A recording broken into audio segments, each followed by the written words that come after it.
as we're setting up, I'll just put it out there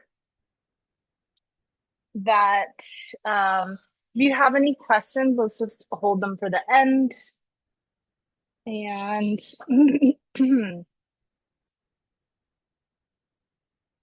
and this opens up to a conversation if wanted or warranted. There's not a ton of people here, so that's cool too. We can complete when we complete. I mean, I've done this enough that I know like most of the questions that people ask as well. So welcome, I'm Colynn. Um, I have been a full-time yoga teacher for 10 years now. And one of the things that I've noticed about yoga is like for me, it's not just a title that I hold, it's actually my lifestyle. When I met my partner, I clearly speak about living a yogic lifestyle. And, I usually hear like, oh, that's awesome. Until someone comes into my lifestyle and it's like, it is my lifestyle. So I have been called militant. Um, I've been called a lot of things. To me, this really is a practice that has all the answers. And so while I might not currently be vegetarian, and I don't practice asana every single day, um, yeah, like yoga isn't necessarily what we've come to call it in the West. So it's really funny because when people ask me like, what kind of yoga do I teach? I'm like, do you even know what you're asking me when you ask me that? And most people don't. Like, yeah, sure, vinyasa, but like that's not my jam. So now I've just started saying like pretty much all of them. So today we're talking about the nervous system as a tool for healing. And I carry a lens of yoga is science.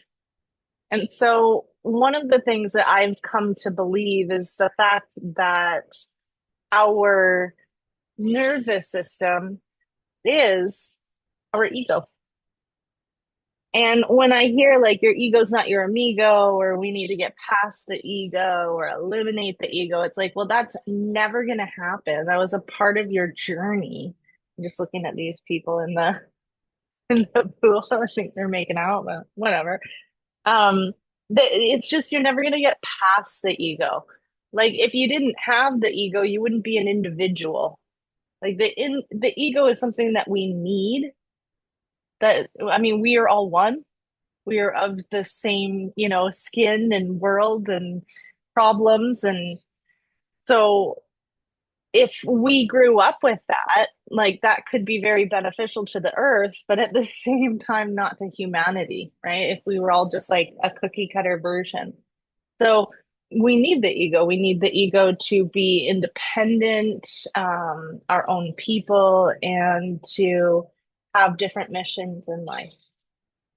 So I've basically realized like the ego is our nervous system because that's where it's all rooted. That's where our patterns and our thought beliefs and the default mode network, that voice in your head, that's where it's all situated, is in my nervous system. And my nervous system goes throughout my entire body. It touches like literally every cell. So go ahead and try to transcend that shit. Good luck. So when I talk about the nervous system as a tool for healing, I know that the nervous system has been like such a buzz thing, and it is. It's important. If you don't have a nervous system, you don't live. Um, and I spend a lot of time talking about what happens when we're in fight or flight, and the fact that I believe we are in constant or chronic fight or flight, which is stress. So basically, let's look at the nervous system in very basic terms, right? You've got the central nervous system and the peripheral nervous system. The central nervous system, your brain, your spinal cord. It's like the command center. right? And then you have the peripheral nervous system, which is all of the nerves that head out into your entire body. So when we're talking about the nervous system, we're usually talking about the peripheral nervous system. Okay. So the peripheral nervous system is all communication, all body functions, um, everything. And it's commanded by the central nervous system, but only communicated by the peripheral nervous system. From the peripheral nervous system, we head on down the line. We have the somatic, like motor functions, and then we have the sensory functions. And so we're sticking with the sensory, which brings us to like the autonomic nervous system.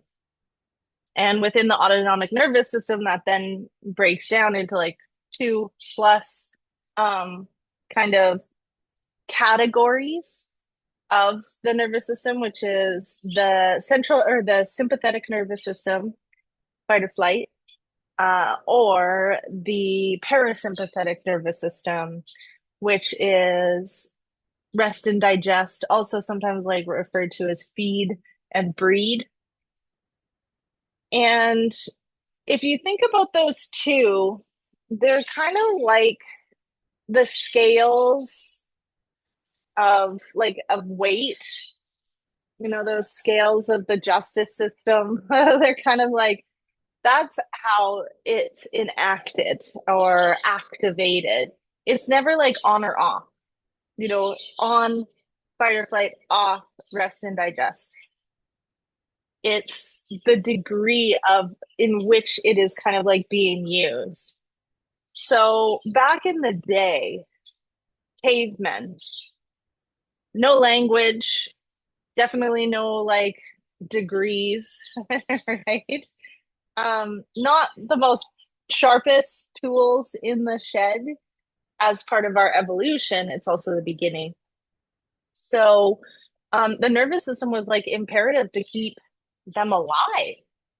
It was needed, like part of the nervous system was the pleasure principle, and like you lean into what feels good and you lean away from what feels bad. So like if finally we figure out fire and you put your hand in the fire and it hurts, like don't touch the fire, don't pet the saber-toothed tiger, don't fall off the cliff, right? But then on the other end of things, like, oh, eating makes me feel good, it satiates a hunger, I can live longer.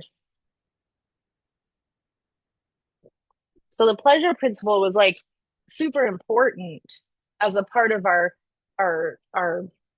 staying alive. And we still have these ancient systems in modern times, which is like kind of a mess, right? Pleasure principle is now governed by like, oh, drugs feel good and sobering up feels bad. So I'm not gonna, sober up. I feel sadness. That feels bad. So I'm going to have toxic positivity. That feels good. Or I'm going to go have sex instead. That feels good.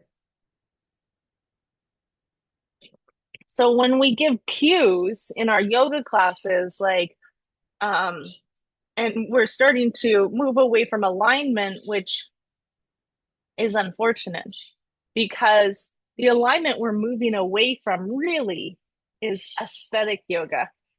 It's flipping the body into postures that hurt us because we're trying to look like yogis that honestly, if we knew the history, were practicing yoga since they were 4 years old. And we as 40-year-olds come from a desk job are trying to look like that and it's injuring our bodies because we're told that alignment.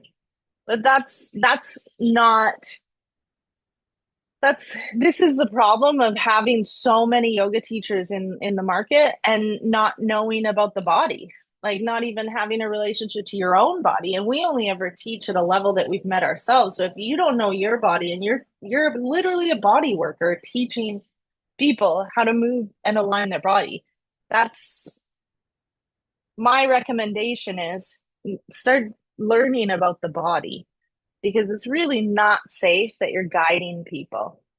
And then so now just start to feel.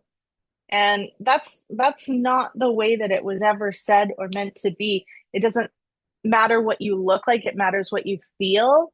The problem is that we've been trained and sometimes our feelings are wrong. That's a loaded thing to say too. It's not that they're wrong, it's just that we've got, here's an example, downward facing dog. Okay. If I guide someone into downward facing dog, I tell you to come into plank. Spread your fingers wide, place your wrists right below your shoulders, take a long step back and bring your heels up over the balls of the feet. And you should look like a plank. Okay. Not pushing through the heels, your butt not lifted up into the air. That means that you don't have a strong core and you should put your knees down on the ground. But I won't get too into that.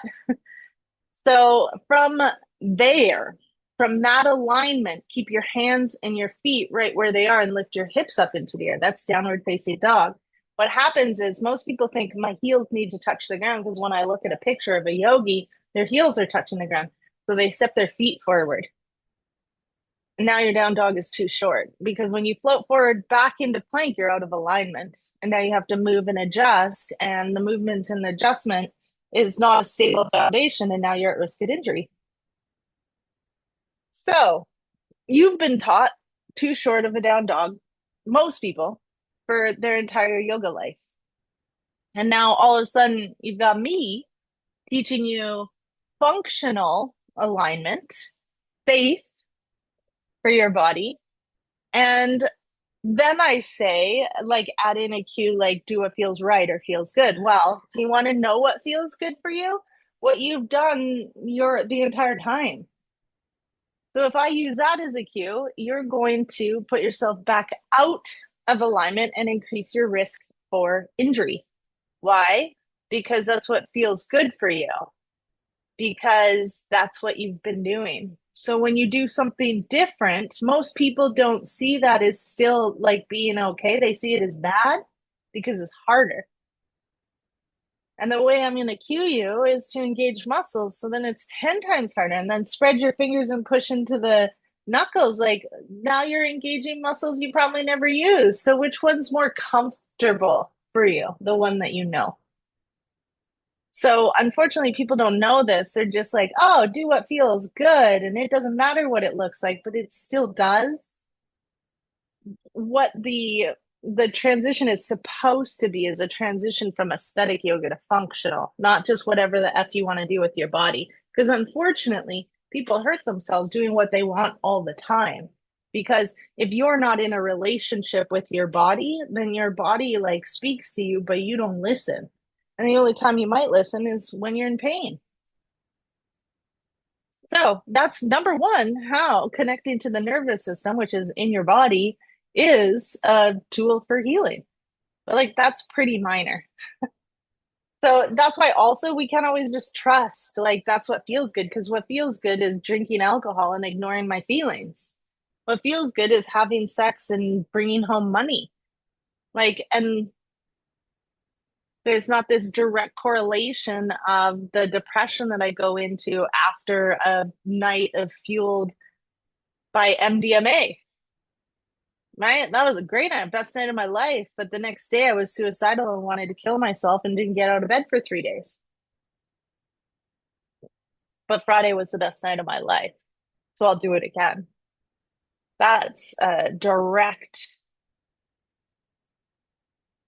recognition of how an ancient nervous system has been like bypassed and twisted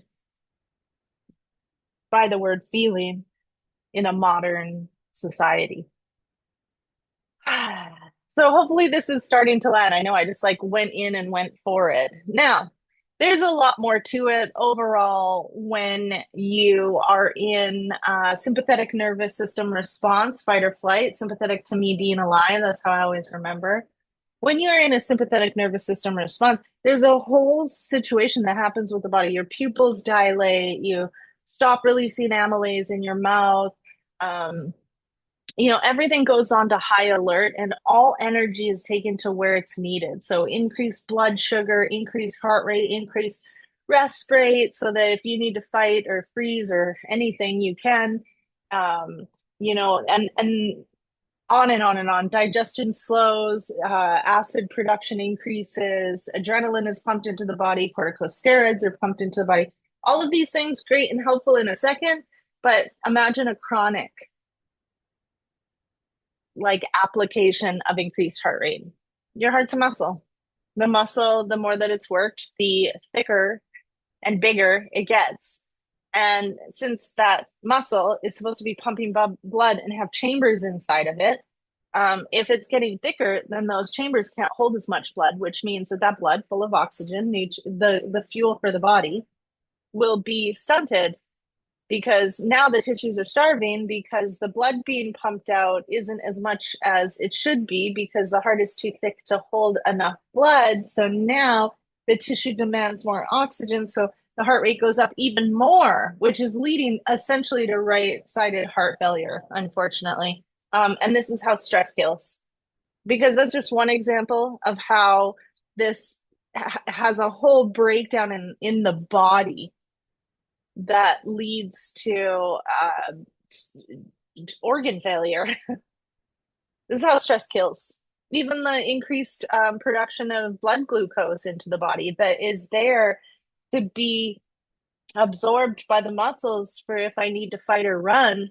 But if I'm not fighting or running and I'm just constantly stressed by my bank account and I'm pumping myself full of blood sugar that's not being absorbed or used, hello, diabetes. Like every chronic issue we have is related to our stress. So knowing this, I mean, I could go on and on and on, and I do. You can go ahead and check out any of the like conversations, videos, podcasts that I have that like talk about this to go deeper into depth. The reality is that if I need to heal and I don't want to have heart disease, or I want to lessen my heart disease, or I don't want autoimmune disorders, or I don't want diabetes, like I actually need to connect first and foremost to my nervous system because let me tell you, I'm a big girl. I say this a lot. I know what I say is true. And I work out. I'm fit. I work out. I do 20-kilometer walks like every couple of weeks. I walk up hills on the regular. Like right now, I'm training for a 14-day hike in Nepal. I've run a marathon. I've ice bathed. I've meditated. I've taught and practiced yoga full time for over 10 years. And then for over 25 years, I've been in the yoga industry and I still have a belly. Like, how does that happen? That is stress. I'm not a super thin, overly flexible yogi. But I'm probably healthier than most of them, and I definitely have a stronger core than them. Let's go ahead and have a sit-up contest. But like here I am still carrying extra weight where people are like, you ran a marathon? What? I have a double chin. Like, so I'm using my own experience and my own body as an example of like, this is how the stress that I constantly am putting my body under holds on to fat stores and increased glucose. And like now I'm moving into like perimenopause and these things that are like not helping, even though I could probably, like I can run a marathon. Can you? I mean, some of you will say, yes, I can. But it's only 0.01% of the population of the world that will ever run a marathon in their life, or 0.001, I can't remember. So that's not a lot of people. And that was, I mean, it was hard. I didn't do it in like 2.5 hours like some people do. Like it took me like a long time, but I did it. So how can I do that and still have all this extra weight around my belly and these big thighs? And a lot of that is related to first and foremost, the belief of thin being healthy is just completely untrue. And then second of all, of how like stress is still playing such a big role in my life, even though I'm in the wellness industry. And that leaves me in a state of holding on to um, extra body weight. And then also like deeper stuff. If we get into the spirituality of things, is like that's ways that I protect myself from the outer world because I've always been like a sensitive being that doesn't always appear that way. That's been a people pleaser and kind of the doormat for the family. And so that extra weight like provides a cushion or a buffer between me and the outside world. So this is where I'm at now is like, how do I use my nervous system as a healing tool? Because in order for me to release, and I'm not doing it to lose weight, but in order for me to release that extra, fat around the abdomen, in order for me to, I mean, I have a frozen shoulder right now. Where'd that come from? We're not even going to dive into how unprocessed emotions attach to the fascia in the body through the nervous system. And we can't process emotions fully when we're in fight or flight, chronic or acute. So that then becomes manifestations of injuries and chronic disease, like I was just talking about. So if I want to heal, I could go to as many ayahuasca retreats as I want. I can tell you what to do. I can talk to a therapist till I'm blue in my face, but the actual healing happens from me shifting from fight or flight to rest and digest. And how do I do that? I slow down, I unitask. And as a yoga teacher, I practice all the things that I preach. And I'm still working on that. I'm still working on finding that balance of working because I need to make a living, being a grandma and a mom and a wife and a family member, like daughter, sister, sister-in-law, cousin, like all the other things that I am as well.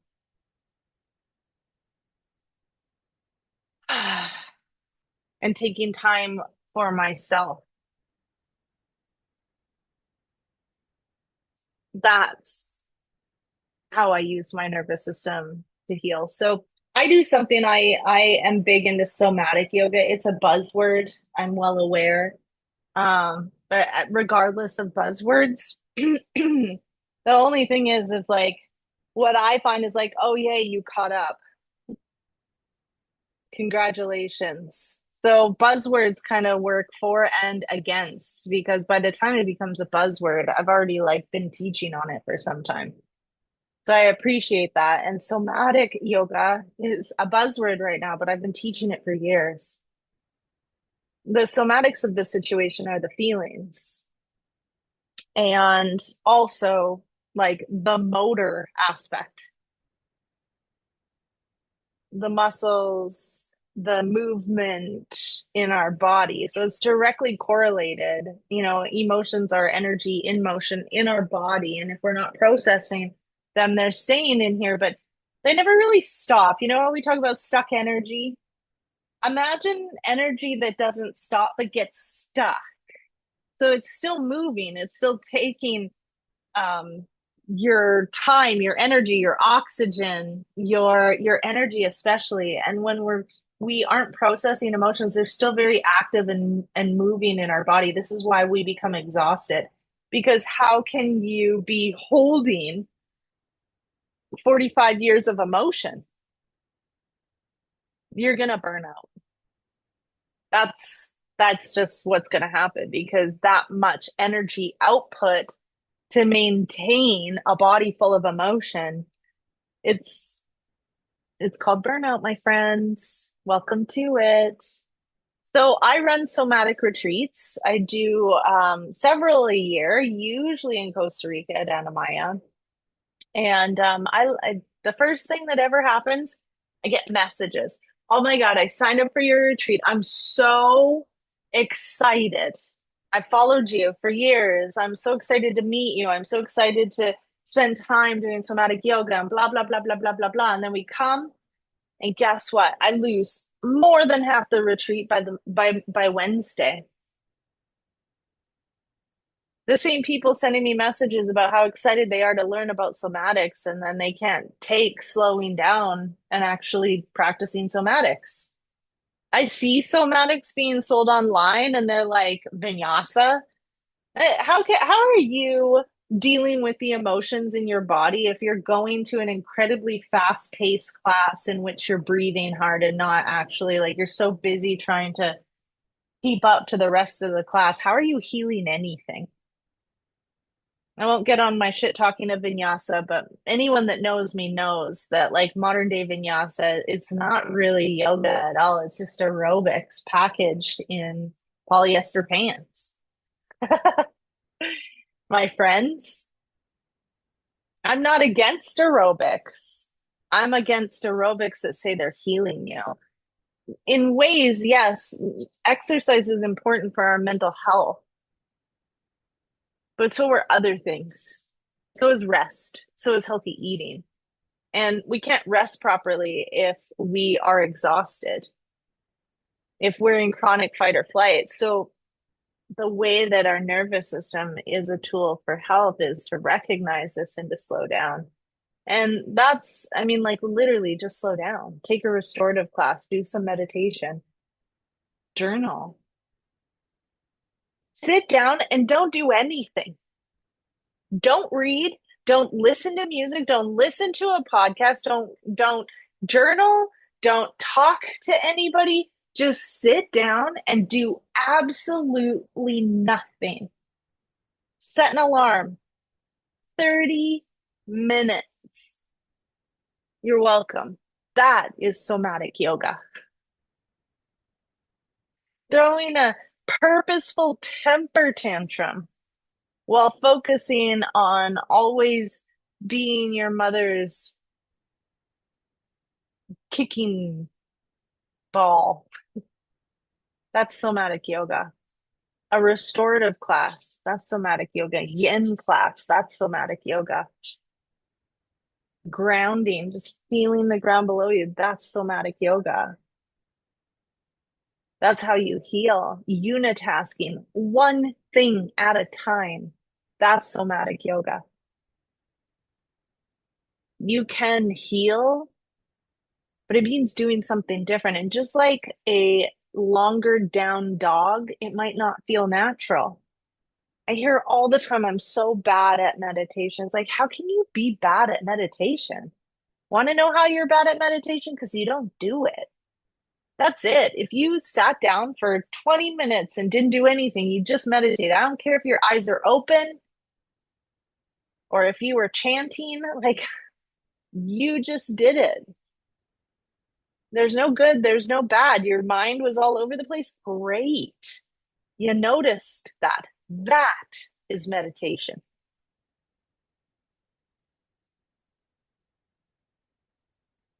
That was my body just telling me, hello, Colynn. Yeah.